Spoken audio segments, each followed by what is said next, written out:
नमस्ते आगरा। मैं doctor Rajkumar Gupta, consultant medicine department आकाश multi speciality hospital Agra.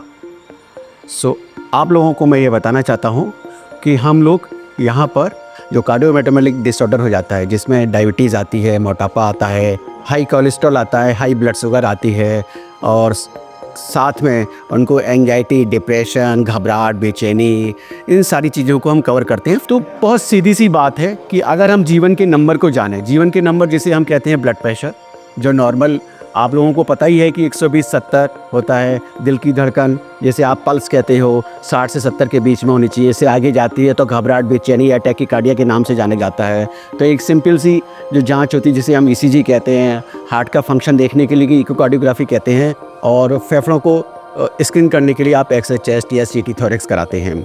साथ में दूसरा नंबर आता है शुगर, ब्लड शुगर।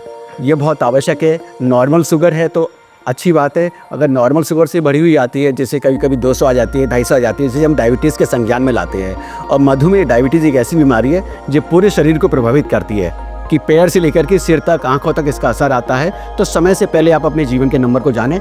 तीसरा जो जीवन का नंबर है वो कोलेस्ट्रॉल है, जिसे आप अच्छा कोलेस्ट्रॉल भी बोलते हैं एसडीएल के रूप में, और बुरा कोलेस्ट्रॉल जो एलडीएल के रूप में मिलते हैं। तो कोलेस्ट्रॉल के जो कंपोनेंट है एसडीएल, एलडीएल, ट्राइग्लिसराइड, इन सब को हमें पता करना चाहिए कि कितने नंबर हैं। और साथ में एक जो जीवन का नंबर आजकल जो हम मानते हैं थायराइड लेवल, ये हार्मोन्स है। तो अगर टीएसएच लेवल, T3, T4 आपके कितने हैं, तो अगर नॉर्मल है तो अच्छी बात है। अगर थोड़ा सा भी ज़्यादा या कम होते हैं तो इसके साथ में संभावनाएं ब्लड प्रेशर की और हार्ट डिजीज़ की बढ़ जाती हैं।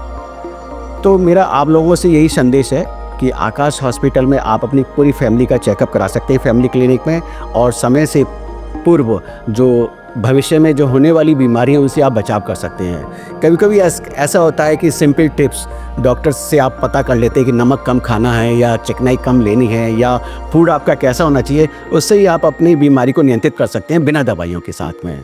तो इसी के साथ अगेन मैं आपको विश करना चाहता हूँ, आप सुरक्षित रहिएगा, हेल्दी रहिएगा। एक स्वस्थ फैमिली होगी तो स्वस्थ समाज होगा और स्वस्थ भारत होगा। जय हिंद, जय भारत।